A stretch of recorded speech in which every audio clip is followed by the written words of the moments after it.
এখন একটা বিষয় খালি আজকে ফোকাস করব, যেটা সব তো আর একদিনে করা সম্ভব না। আপনাদের কি মনে হয় এই সমাজটা পরিবর্তন হয়েছে কি শুধুমাত্র মিষ্টি মিষ্টি কথায়, না কোনো ত্যাগ এবং স্যাক্রিফাইস ছিল? শুধু কি সৎ কাজে আদেশ করেই হয়েছে, না অসৎ কাজে নিষেধ করতে হয়েছে? আমরা কি শুধু দাওয়াতের কাজই করেছি, না ক্ষেত্র বিশেষে আমাদেরকে লড়তেও হয়েছে? প্রয়োজনে আমাদেরকে মার খেতে হয়েছে, সবর করতে হয়েছে, আবিসিনিয়াতে চলে যেতে হয়েছে, তায়েফে যেতে হয়েছে, মদিনায় হিজরত করতে হয়েছে, প্রয়োজনে বদরে যেতে হয়েছে, উহুদে আসতে হয়েছে, খন্দকে আসতে হয়েছে, কখনো পররাষ্ট্রনীতি অ্যাপ্লাই করতে হয়েছে, কখনো সন্ধি করতে হয়েছে, কখনো শান্তি চুক্তি করতে হয়েছে। এক একটা ক্ষেত্রে এক এক রকম ইনিশিয়েটিভ আমাদেরকে নিতে হয়েছে।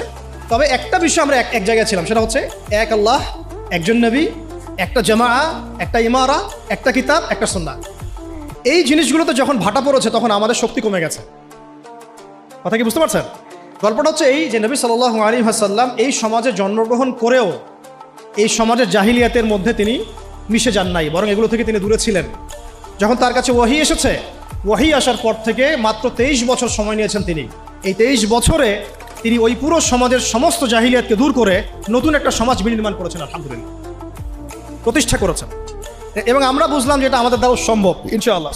এটা আমাদের দ্বারাও সম্ভব ইনশাআল্লাহ, নাকি সম্ভব না?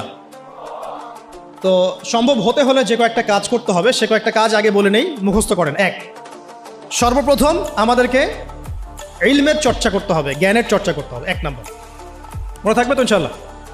কোন জ্ঞানের চর্চা করব? যেই জ্ঞান আমাকে আল্লাহ পর্যন্ত পৌঁছে দেয় সেই জ্ঞান। কোন জ্ঞানের চর্চা করব না? যেই জ্ঞান আমাকে আল্লাহ থেকে দূরে সরায় দেয়। সিম্পল। কোন জ্ঞানের চর্চা আমি করব? যেই জ্ঞান আমাকে আল্লাহ পর্যন্ত পৌঁছে দেয়। কোন জ্ঞানের চর্চা আমি করব না? যেই জ্ঞান আমাকে আল্লাহ থেকে দূরে সরায়। 1। 2 নম্বর হচ্ছে, আমি কি শুধু একমুখী জ্ঞানে শিক্ষিত হব? উত্তর হচ্ছে না।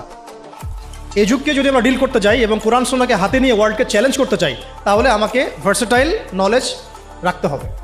তবে আমার ভিত্তিটা হবে অবশ্যই তাওহীদের জ্ঞান দিয়ে, কোরআনের জ্ঞান দিয়ে, সুন্নতের জ্ঞান দিয়ে। এরপরে আমি যেদিকে যাব সেটা আমি বাছাই করব, কিন্তু আমার ভিত্তিটা যেন হয় কোরআন এবং সুন্নাহ ভিত্তিক শিক্ষা ব্যবস্থা দিয়ে। এটা নিয়ে দুটো কথা আছে, পরে বলছি ইনশাআল্লাহ। 3 নম্বর যে কাজটা করতে হবে সেটা হচ্ছে, যা শিখবো তার উপরে আমল করতে হবে। যা শিখবো তার উপরে আমল করতে হবে। আমলবিহীন জ্ঞান দিয়ে কোনো কাজ নাই। ইলম শিখলাম কিন্তু আমল নাই, এটা দিয়ে সমাজ পরিবর্তন হবে না, ব্যক্তিও পরিবর্তন হবে না। 4 নম্বর, একা একা ইলম চর্চা করব না, বরেণ্য ওলামায়ে কেরামদের সোহবতে জ্ঞান শিখব। একটা প্রতিষ্ঠানে আমরা পড়াশোনা করছি, এখানে আপনারা পড়ছেন, আপনি কি একা একা পড়ছেন? একটা সিস্টেম আছে, টিচার আছেন, সিলেবাস আছে। আপনি কি বাসায় বসে অনলাইনেই মাস্টার্স করে ফেলছেন?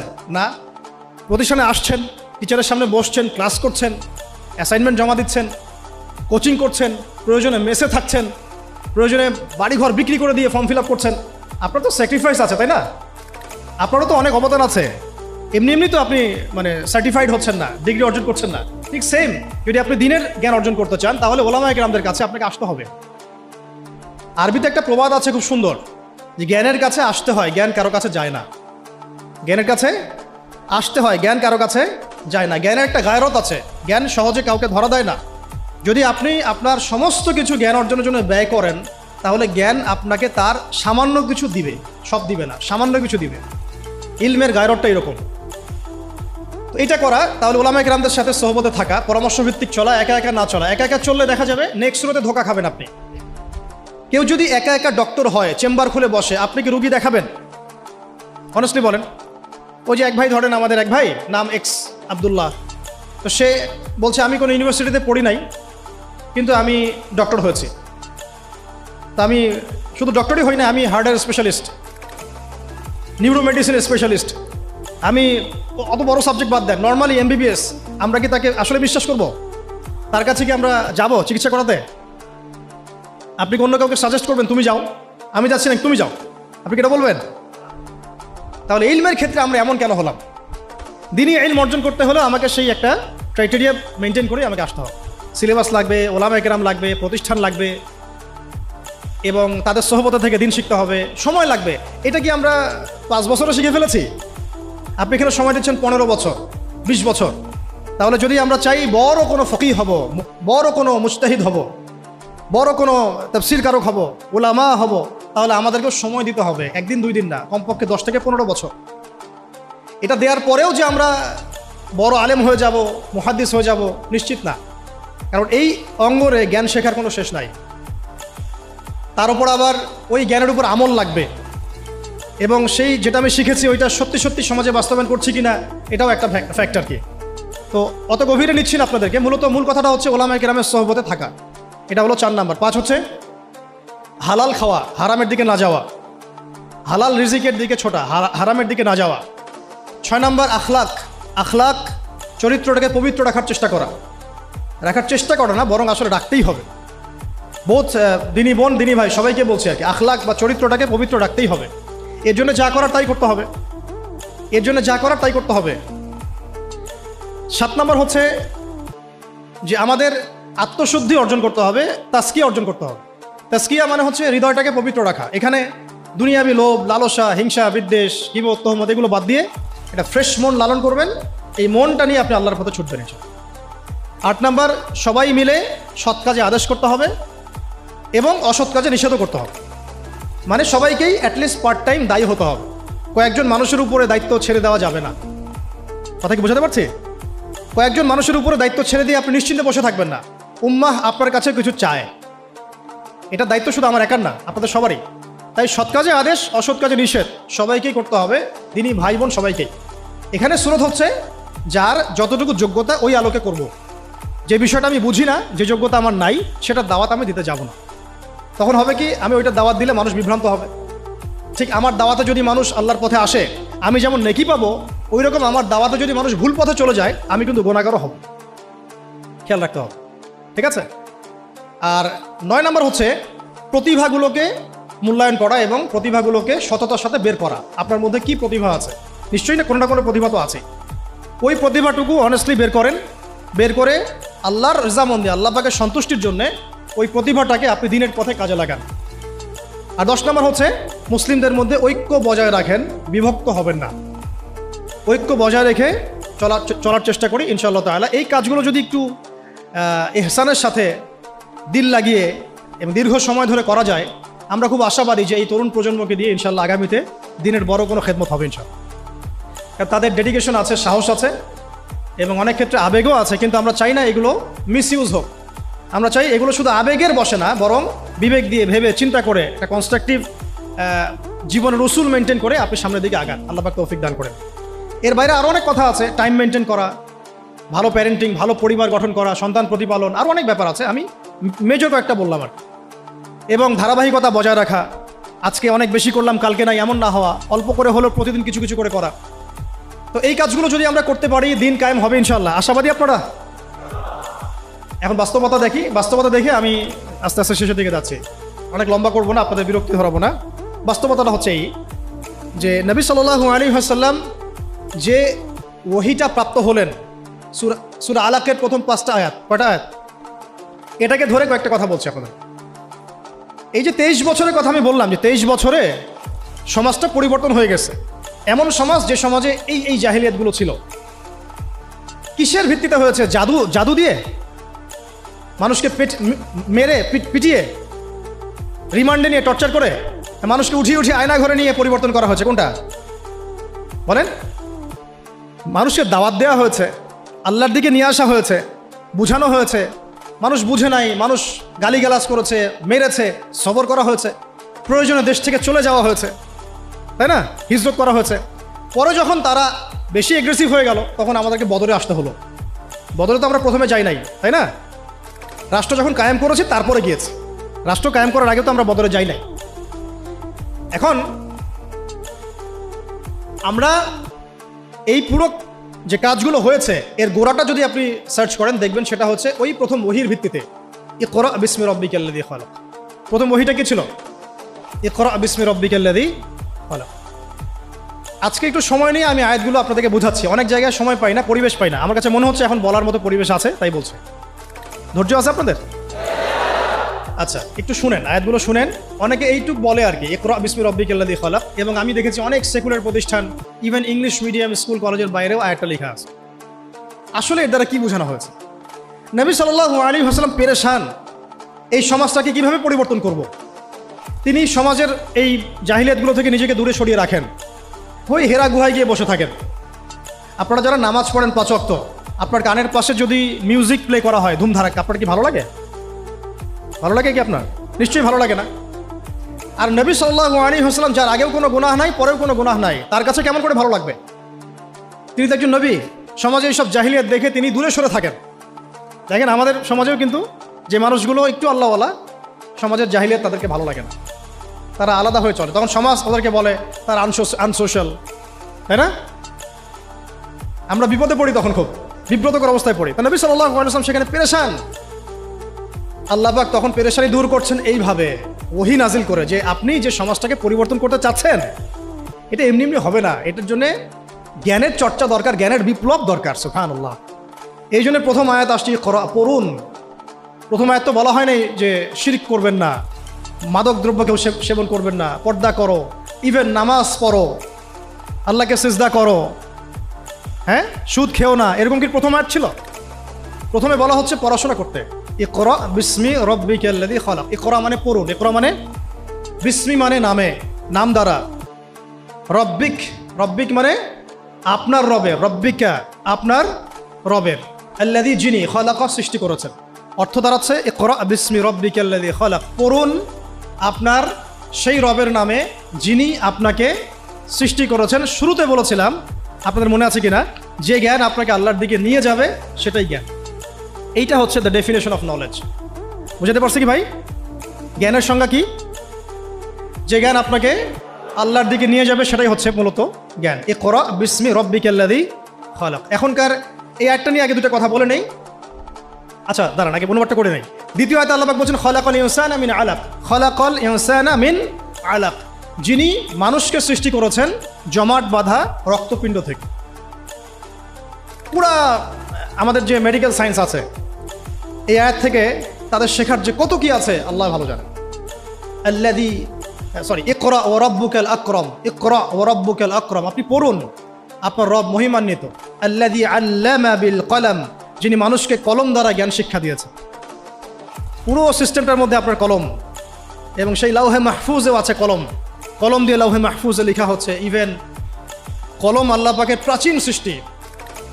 আমাদেরকে সৃষ্টি করার, আসমান জমিন সৃষ্টি করার 50,000 বছর আগে আল্লাহ পাক এই কলম, এই লাউহে মাহফুজ, আরশ, এগুলো সব সৃষ্টি করেছেন। তাকদীর লিখে ফেলেছেন। কলমকে আল্লাহ পাক বলেছেন উক্তুব, লিখো।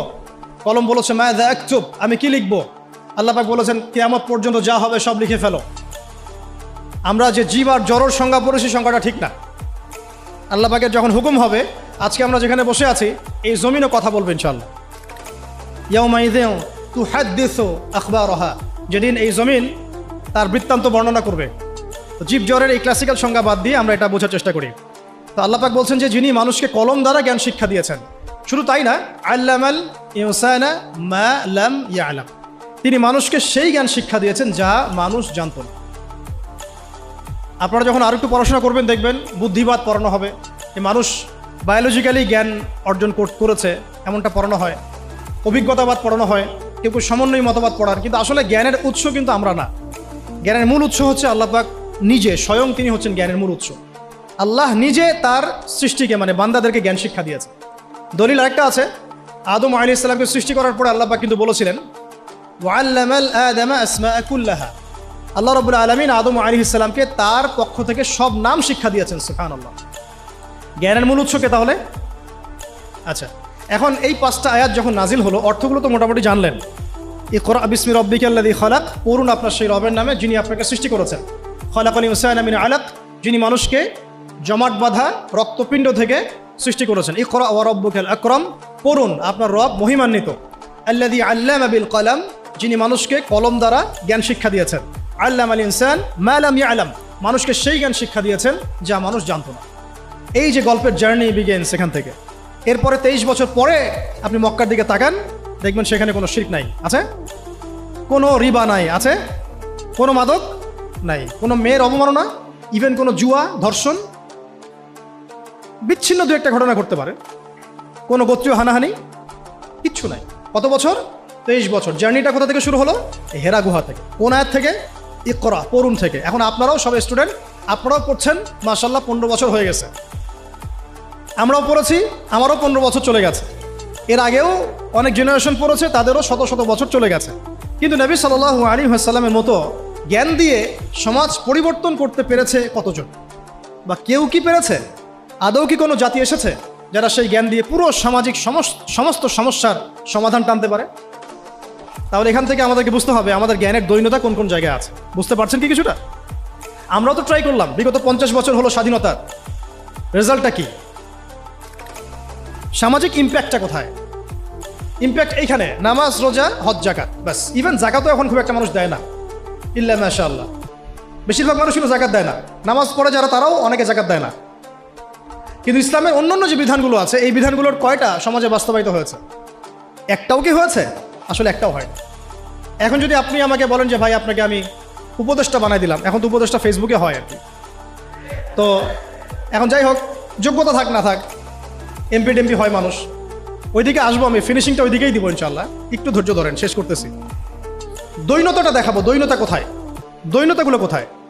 যদি বানায় দেন এবং আমাকে যদি বলেন ভাই কোরআনের তো আছে যে চুরি করলে চোরের হাত কেটে ফেলো, ব্যভিচার করলে রজম করো, তারপরে বেত্রাঘাত করো, মাদকদ্রব্য সেবন করলে বেত্রাঘাত করো, তারপরে হত্যা করলে কিসাস করো, মুরতাদ হয়ে গেলে তাকে মৃত্যুদণ্ড দাও, কেউ নবীকে গালি দিলে সাল্লাল্লাহু আলাইহি ওয়াসাল্লাম তাকেও হত্যা করো। আমি যদি এগুলো বাস্তবায়ন করতে যাই আগামীকাল, আমি কি আদৌ পারবো?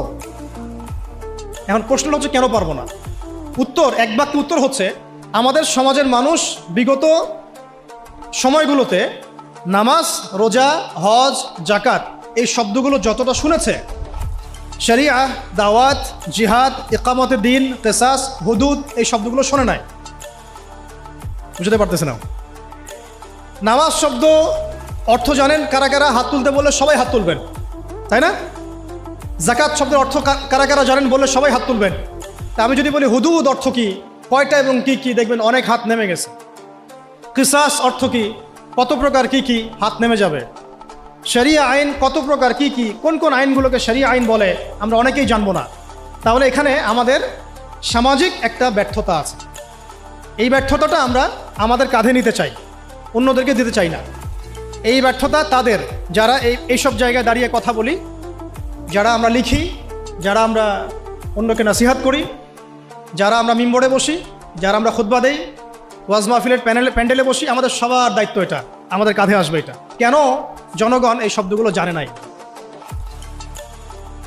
সিম্পল, বলা হয় নাই, বা বলা হলেও অত গভীরভাবে আলোচনা হয় নাই, আলোচনা করা হয়তো পরিবেশ পাওয়া যায় নাই, অথবা অডিয়েন্স সাড়া দেয় নাই, বা বলতে গেলেই ধরা হয়েছে আর ওই আয়না ঘরে টপ টপ করে ফেলা হয়েছে। তো এখন তো অনেক প্রতিবন্ধকতা, এখন না হয় কিছু কথা বলা যাচ্ছে। তো আমরা চাচ্ছি এই ফ্লোটা যেন জারি থাকে। এই জন্য আমাদের দোয়া করা উচিত আল্লাহ পাক যেন ইসলামপন্থী কোনো সরকারকে উপরে নিয়ে আসেন। আমরা জানি যে এখন আমরা শরিয়া কায়েম করতে পারবো না, কিন্তু পারবো না, আল্লাহ পাক চাইলে তো অবশ্যই পারবো, কিন্তু আমাদের একটা প্রজ্ঞার আলোকে আমরা বলছি যে এখন ইনস্ট্যান্ট আপনি শরিয়া কায়েম করতে পারবেন না। প্রেক্ষাপটটা এমন নাই, মানুষ এটা বুঝে না, তাদের কাছে আমরা জনমতটা তৈরি করতে পারি না সেভাবে। কিন্তু যদি কোনো ইসলামপন্থী সরকার আমাদের মাথার উপরে থাকেন, তখন দেখা যাবে আমরা একটা সময় পাবো, সুযোগ পাবো মানুষকে দাওয়াত দেওয়ার জন্য। তাই আজ না হলেও কাল ইনশাল্লাহ দেখা যাবে ঠিকই জনগণ এটা বুঝতে পারছে ইনশাল্লাহ। তারা নামাজকে যেমন গুরুত্ব দিবে, শরিয়াকেও গুরুত্ব দিবে ইনশাল্লাহ। আল্লাহ পাক আমাদেরকে বোঝার তৌফিক দান করেন। কারণ বাস্তবতায় এসে শেষ করি, একটা কিতাব, এই একটা কিতাবের দাওয়াত একজন নবীর সুন্নাত সমাজে বাস্তবায়িত করার ফলে একদল মানুষ একসাথে মেহনত করেছেন, সাহাবায়ে কেরাম, সমাজ পরিবর্তন হয়ে গেছে। ঠিক আছে তো কথা? আর আমরা সবাই এক জায়গায় আসতে পারি না, বাংলাদেশে এটা সম্ভব বলে আমার কাছে মনেও হয় না। তবে এখন আমি বলি যে এটা জরুরত নাই, প্রয়োজন নাই। আল্লাহ পাক যদি অল্প কিছু মানুষকে কবুল করেন, ওই মানুষগুলোকে দিয়েই সমাজ পরিবর্তন হবে ইনশাআল্লাহ। সবাইকে এক জায়গায় আসতে হবে না, যদি না আসে কোনো সমস্যা নাই, জরুরি না, আসলে ভালো, আলহামদুলিল্লাহ। একজন আমিরের অধীনে ছিলেন, নেতা কয়জন ছিল তখন? এখন আমরা সবাই মিলে এক জায়গায় বসতে পারছি না, এবং আমরা আমাদের মধ্য থেকেও একজন বিচক্ষণ নেতাকে সামনে এগিয়ে দিতে পারছি না। এখানে আমাদের মনের মধ্যে অনেক সমস্যা দেখা যায়। অনেকে একজনকে মানতে চায়, আরেকজনকে মানতে চায় না। অনেকের মনের মধ্যে থাকে এমন, আমি কি কম জানি, আমি কেন তার দাসত্ব আনুগত্য করবো, কেন দাসত্ব না, আমি কেন তার আনুগত্য করবো। অনেক প্রবলেম, আমরা পারি না। কিন্তু অন্তত যেটা পারবো সেটা আমি বলছি, শুধু যেটা পারি না ওইটা আজকে বলছি না। পারবো কোনটা? সেই এক আল্লাহর তাওহীদ শিখতে পারবো কি না ইনশাআল্লাহ? পারবো কোনটা? সেই একজন নবী সাল্লাল্লাহু আলাইহি ওয়াসাল্লামের সুন্নতের উপর নিজে প্রতিষ্ঠিত থাকার চেষ্টা করবেন। আমার দেহ, আমার চিন্তা, আমার চেতনা, আমার কাজ, আমার কর্ম সব নবীর সুন্নাহ মোতাবেক হবে ইনশাআল্লাহ। পারবো কোনটা? সেই একটা কিতাব আল কোরআনের হক আদায় করা। পারবো তো ইনশাআল্লাহ। শেষ পয়েন্টটা আপনাদের সাথে আজকে শেয়ার করছি আজকের মতো, যে ওই যে একটা কিতাব, এই কিতাবের হক আছে মোট 6টা। কয়টা বলেন? 1 নাম্বার বিশুদ্ধ করে তেলাওয়াত শেখা। 1 নাম্বার আমার সাথে বলেন। 1 নাম্বার বিশুদ্ধ তেলাওয়াত শেখা। 2 নাম্বার এর ভাষা শিক্ষা করা, কোরআনের ভাষা শিক্ষা করা, নিজের উপরে ফরজ করে নেওয়া উচিত। কোরআনের ভাষা যে জানে না সে কোরআন বুঝতে পারবে না, ফুল স্টপ। অনুবাদ করে কোরআন বোঝা যাবে না। যা বুঝবেন সেটা ভাষা ভাষা। অ্যারাবিক টু অ্যারাবিক না বুঝতে পারলে কোরআনের মূল অন্তর্নিহিত সার আপনি উদ্ধার করতে পারবেন না, চরমভাবে ব্যর্থ হবেন। একটা ল্যাঙ্গুয়েজ না জানলে আমি ইংরেজি ডিপার্টমেন্টে ভর্তি হতে পারবো না। সিম্পল, এটা অ্যাজ সিম্পল অ্যাজ দ্যাট। আমি ইংরেজি জানি না, তাহলে ইংরেজি মাধ্যমে আমি পড়াশোনা করতে পারবো না। সিম্পল। আরবি জানি না, আমি কোরআন বুঝতে পারবো না। যা বুঝতে পারবো সেটা অনুবাদ দেখে দেখে, অনুবাদ দেখে বোঝাটা আর কোরআনের গভীরে যে ঢোকা, এটা মানে 7 জমিন আর 7ম আসমানের মধ্যে পার্থক্য। এত বেশি পার্থক্য সম্ভব না। তো 2 নাম্বার হচ্ছে আমাকে ভাষা শিখতেই হবে। আমরা একটা জোর দাবি জানাবো, প্রত্যেকটা প্রতিষ্ঠানে যেন কোরআনুল কারীম শিক্ষাটাকে বাধ্যতামূলক করা হয়। প্রত্যেকটা প্রাইমারি স্কুলেই আল কোরআনের শিক্ষাটাকে বাধ্যতামূলক করতে হবে। আপনারা এগ্রি করেন তো নাকি? ইনশাআল্লাহ। প্রত্যেকটা হাই স্কুলে আরবি ভাষা শিক্ষাটাকে বাধ্যতামূলক করা উচিত। যেভাবে ইংরেজি বাধ্যতামূলক করেছেন ঠিক সেইভাবেই। প্রত্যেকটা ইউনিভার্সিটিতে নবী সাল্লাল্লাহু আলাইহি ওয়াসাল্লামের জীবনীর জন্য সিরাতের আলাদা ফ্যাকাল্টি থাকতে হবে ইনশাআল্লাহ। প্রত্যেকটা প্রতিষ্ঠানে ফরজে আইনের কোর্স থাকতে হবে। আমাদের ভাইরা জানবে কোন কোন বিষয়গুলো ফরজে আইন। প্রতিটা বিশ্ববিদ্যালয়ে আমাদের উচিত আল কোরআনের তাফসীরের জন্য কিছু কিছু ফ্যাকাল্টি চালু করা, ইসলামের ইতিহাস চালু করা, ইসলামী ফিকহের নলেজ অর্জন করা এবং আকীদার জ্ঞান অর্জন করা। অন্তত এই 4-5টা সাবজেক্ট আমাদের প্রত্যেকটা প্রতিষ্ঠানে থাকা উচিত। ইউনিভার্সিটি লেভেলে কথা বলছি, অন্তত ইউনিভার্সিটি লেভেলে। আর মূল পড়াশোনা তো আমরা করব প্রাইমারি লেভেল থেকেই। আল্লাহ পাক আমাদেরকে তৌফিক দান করেন। তো শিক্ষানীতিতে অনেক দৈন্যতা আছে, ওটা আমার লাস্ট পয়েন্ট হবে ইনশাআল্লাহ। আগে বলে নেই যে 6টা কি কি। একটা কি ছিল? কোরআনের বিশুদ্ধ তেলাওয়াত শেখা। 2 এর ভাষা শিক্ষা করতেই হবে আপনাকে আমাকে। 3 নাম্বার হচ্ছে কোরআনের অর্থ বোঝার চেষ্টা করতে হবে, কোরআনের অর্থ বোঝার চেষ্টা করা, এবং এটা একা একা হবে না, ওলামায়ে কেরাম লাগবে। 4 নাম্বার আল কোরআনের সমস্ত আদেশ মেনে চলতে হবে। রাজি আছি ইনশাআল্লাহ? 5 নাম্বার আল কোরআনের সমস্ত নিষেধ বর্জন করতে হবে। পারা যাবে ইনশাআল্লাহ? এবং 6 নাম্বার আল কোরআনের দাওয়াত মুসলিম অমুসলিম সবার ঘরে ঘরে পৌঁছাতে হবে ইনশাআল্লাহ। এটাকে আপনার লাইফের চ্যালেঞ্জ হিসেবে, অ্যাম্বিশন হিসেবে গ্রহণ করেন। আল্লাহ পাক তৌফিক দান করেন। শেষ কথাটা হচ্ছে এই দৈন্যতাটা শোনেন। আমি কয়েকটা দাবি উত্থাপন করলাম না, যে কোরআনুল কারীম প্রাইমারি লেভেল থেকে, হাই স্কুল লেভেল থেকে অনার্স মাস্টার্সে আসতে হবে, সিরাত আসতে হবে, আকীদা আসতে হবে। দৈন্যতা দেখেন, আমাদের স্বাধীনতার কত বছর হয়েছে? 50 পার হয়েছে না? আচ্ছা, আপনারা তো আমার চেয়ে অনেক ভালো জানেন, আমার চেয়ে আপনারা অনেক ভালো জানেন বাংলাদেশে প্রাইমারি স্কুলের সংখ্যা কত? কেউ কি বলতে পারবেন এক্স্যাক্ট ফিগারটা কত? কেউ বলতে পারবেন? আচ্ছা, আমরা একটা গেস করি। 10 লক্ষ হবে? হবে না মনে হয়। 1 লক্ষ হবে? 1 লক্ষ হবে? 68,000 হবে? হওয়ার তো কথা। 68,000 তো হওয়ার কথা। আচ্ছা, আমি এটা বাদ দিলাম। স্কুল আছে, চলে কাদের আন্ডারে? গভর্নমেন্টের আন্ডারে, তাই তো? গভর্নমেন্ট তো চেঞ্জ হয়েছে বিভিন্ন সময়, হয়েছে না? আচ্ছা, মূল দৈন্যতা ধরে নেন, এটাই শেষ অংশ আলোচনা। এই অ্যাপ্রক্সিমেটলি 50,000 প্রাইমারি স্কুলে নিঃসন্দেহে 5 লাখ স্টুডেন্ট পড়াশোনা করে কমপক্ষে, অথবা 10 লাখ, অথবা 15 লাখ, অথবা 20 লাখ। আপনি সমস্ত স্টুডেন্টদেরকে যারা ক্লাস 5 পাস করেছে সবাইকে একটা ময়দানে জড়ো করেন, তাদের সবাইকে শুধুমাত্র সূরাতুল ফাতিহা এর তেলাওয়াতটা শুদ্ধ হয় কিনা যাচাই করেন, দেখবেন 90% তেলাওয়াত ঠিক নাই। যে 10% তেলাওয়াত ঠিক আছে তারা শিখেছে বাসায় বা কোনো হুজুরের কাছে বা কোনো মক্তবে, নট স্কুলে। এটা আপনার মুসলিম প্রধান দেশের শিক্ষা ব্যবস্থা। I am very sorry to say, এবং আমি ক্রিটিসাইজ করতে চাচ্ছি না, আমি জাস্ট নসিহতমূলকভাবেই বলছি কথাগুলো। কারণ আমরা এই জাতির একটা পার্ট তো অবশ্যই। এই জাতি তো আমাদেরও, এই সমাজ তো আমাদেরও, এই রাষ্ট্র তো আমাদেরও, নাকি আমরা ভেসে আসছি?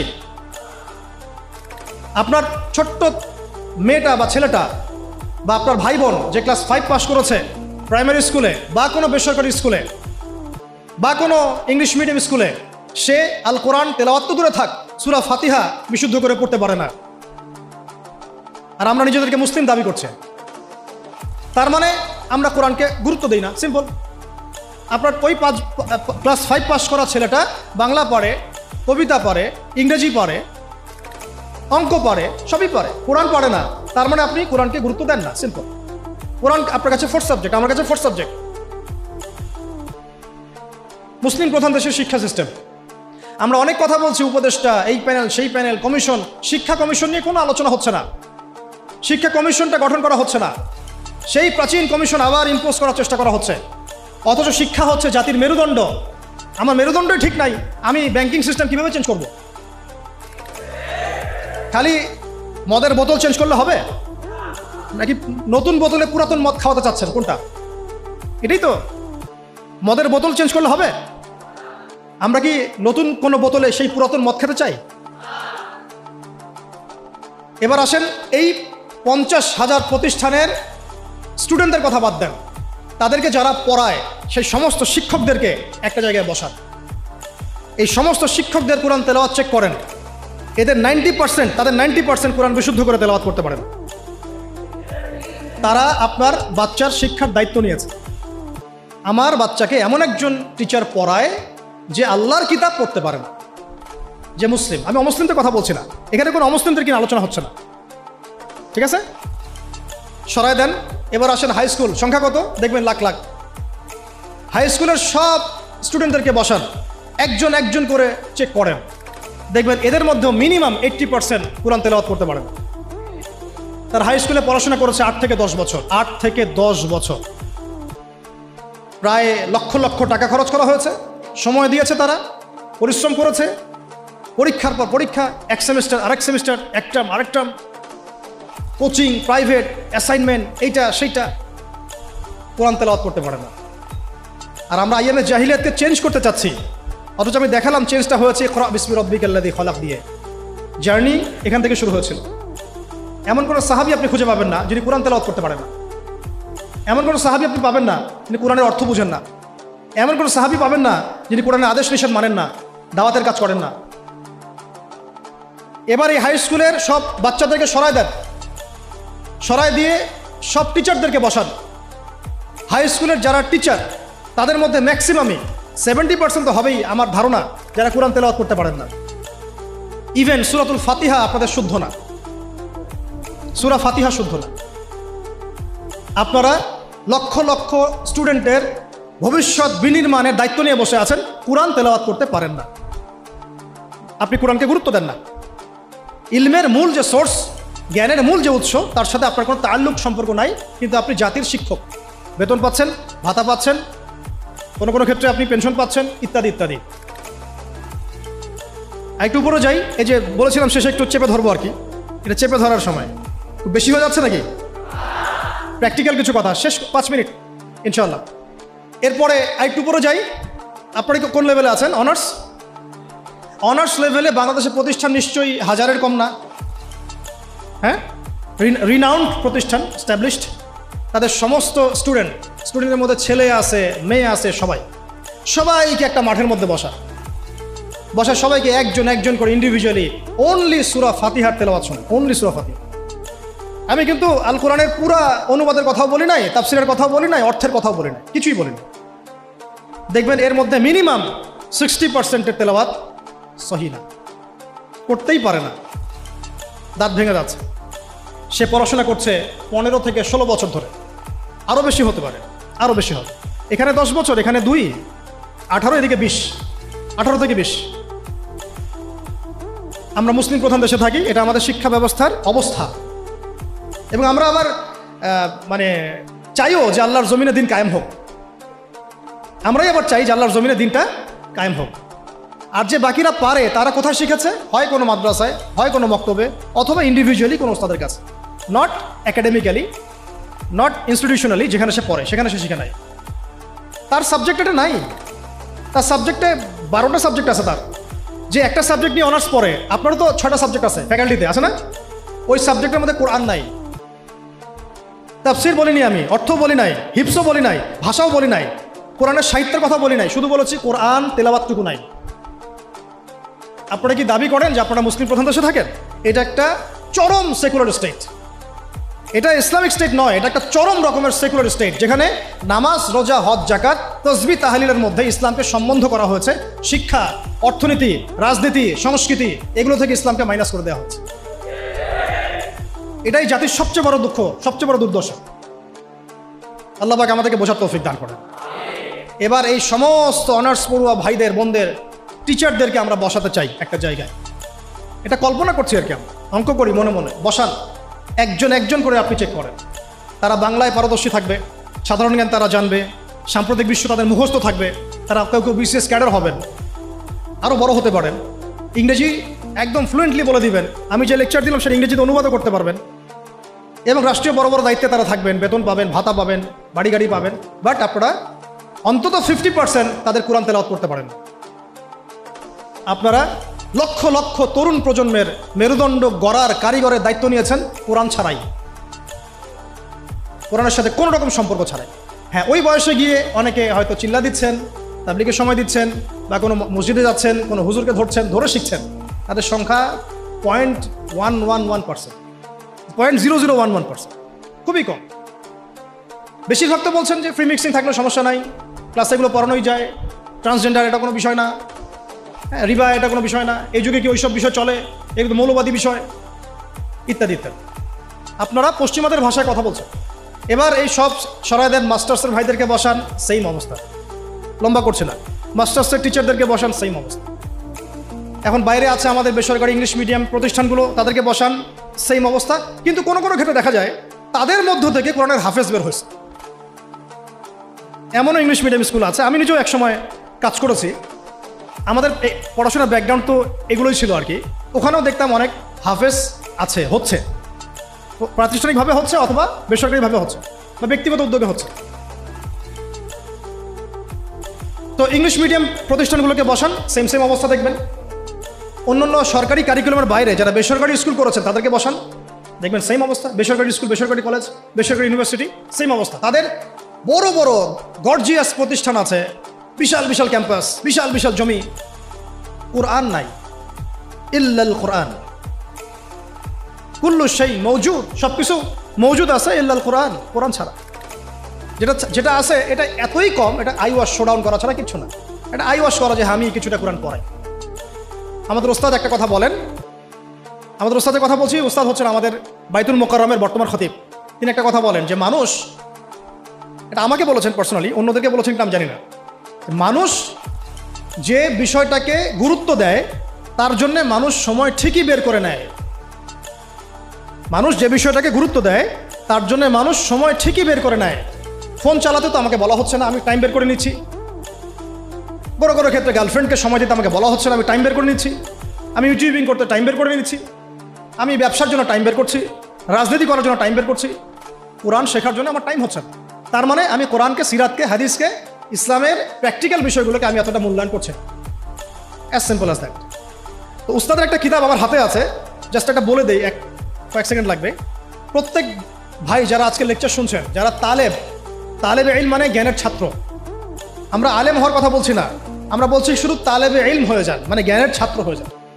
যারা জ্ঞানের ছাত্র হতে চান, আমিও একটু জ্ঞান শিখবো, আমিও একটু ছাত্র হব, এই বইটা মাস্টলি পড়বেন। বইটার নাম হচ্ছে তালেবান ইলম পথ পাথেয়। এই তালেবান মানে তালেবান ভাই না, আমার আফগানিস্তানের তালেবান ভাইদের কথা বলা হচ্ছে না। তলেব মানে হচ্ছে কি, ছাত্র, অনুসন্ধানকারী।